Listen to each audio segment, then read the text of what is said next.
Pandian stores அடுத்த வர எபிசோடில் பார்த்தீங்கன்னா பழனியை கொஞ்சம் கூட பேச விடாமல் பாண்டியனும் கோமதி பார்த்தேன் அப்படின்னா நீ எனக்கு துரோகம் செஞ்சுட்ட, எங்கள் தெருவில் கடையிலேயே வந்து நீ கடையை ஆரம்பிச்சிருக்க, உங்கள் அண்ணனுக்கு கூட சேர்ந்துக்கிட்டு நீங்கள் தான் இந்த வேலை பண்ணியிருக்க, நீ நினச்சா என்ன வேணாலும் பண்ணியிருக்கலாம், ஆனால் உன் வாயை மூடிட்டு இந்த மாதிரி ஒரு வேலையை பண்ணிவிட்டு அவங்க கூட சேர்ந்து எங்களுக்கு துரோகம் பண்ணிகிட்ருக்க, இங்கே உள்ள சாப்பாடு சாப்பிட்டுட்டு இப்படி எங்களுக்கே துரோகம் பண்ணுறிய அப்படின்னு சொல்லிட்டு பாண்டியனும் கோமதியும் ரொம்பவே பார்த்தீங்கன்னா பழனியை திட்டிடுவாங்க.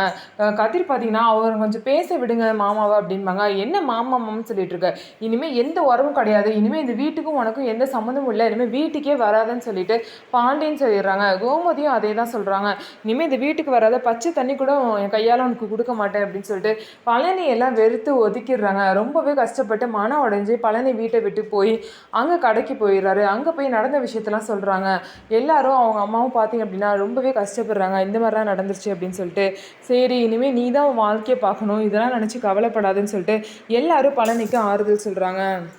உடனே சுகன்யா பார்த்தீங்கன்னா இந்த மாதிரிலாம் நடக்குன்னு எனக்கு முன்னாடியே தெரியும், அவர் வந்து பெத்த பிள்ளை மாதிரி உங்களை பார்ப்பேன்னு சொல்லுவார், ஆனால் கண்டிப்பாக பார்க்க மாட்டார், பெத்த பிள்ளைங்களை வேறு மாதிரியும் ஒட்டிக்கிட்டு வந்த உங்களையும் வேறு மாதிரி தான் பார்ப்பாரு, அப்படி தான் நடக்கும்னு எனக்கு தெரியும், நீங்கள் எதை பற்றி கவலைப்படாதீங்க, நல்லபடியாக நம்ம கடையை நடத்தலாம்னு சொல்லிட்டு வீட்டில் உள்ள எல்லாருமே சொல்கிறாங்க. இதை கேட்டு பழனி வந்து அமைதியாக போயிடுறாரு. ஸோ இதுக்கப்புறம் என்ன நடக்க போகுதுன்னு சொல்லிட்டு வெயிட் பண்ணி பார்க்கலாம். நம்ம வீடியோ உங்களுக்கு பிடிச்சிருந்தா நம்ம வீடியோவை லைக் பண்ணிக்கோங்க, மறக்காமல் நம்மளோட சேனலை சப்ஸ்கிரைப் பண்ணிவிட்டு பாருங்கள்.